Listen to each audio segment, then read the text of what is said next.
Halo dan selamat datang di edisi terbaru Laporan Senin dari Bordier. Konflik di Timur Tengah terus berlanjut dengan intensitas yang tetap tinggi. Kita memasuki minggu ketiga perang dan sayangnya belum ada tanda-tanda deeskalasi yang nyata. Sebaliknya, militer Amerika Serikat membom Pulau Khark akhir pekan lalu, jalur bagi 90% ekspor minyak Iran dan Selat Hormuz tetap ditutup.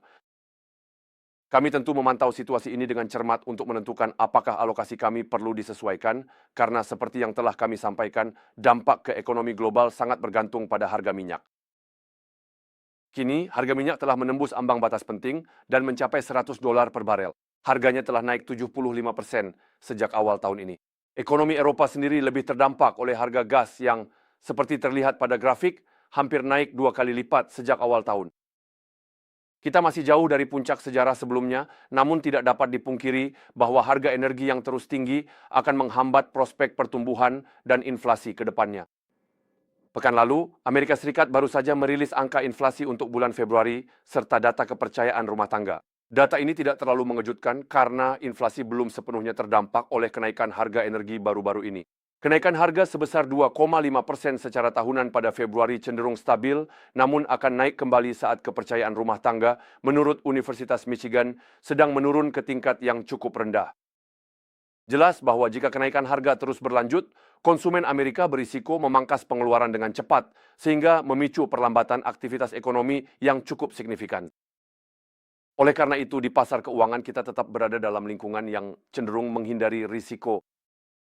Hanya dolar Amerika Serikat yang berada di zona positif selama seminggu terakhir. Dolar naik 1,4%, selain tentu saja minyak, yang harganya melonjak lebih dari 10%. Pasar saham turun di mana-mana, minus 2% di pasar berkembang dan Swiss, serta 1,5% di Amerika Serikat. Eropa bernasib sedikit lebih baik dengan penurunan hanya 0,5%.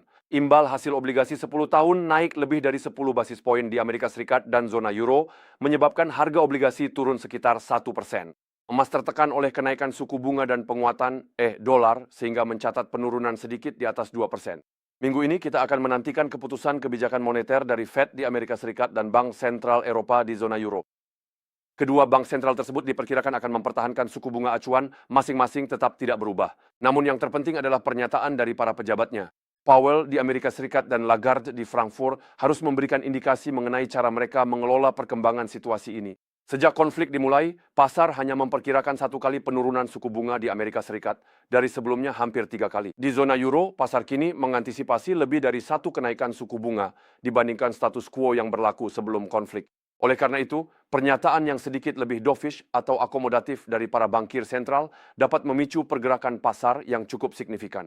Sekian untuk hari ini, terima kasih atas perhatian Anda dan sampai jumpa minggu depan.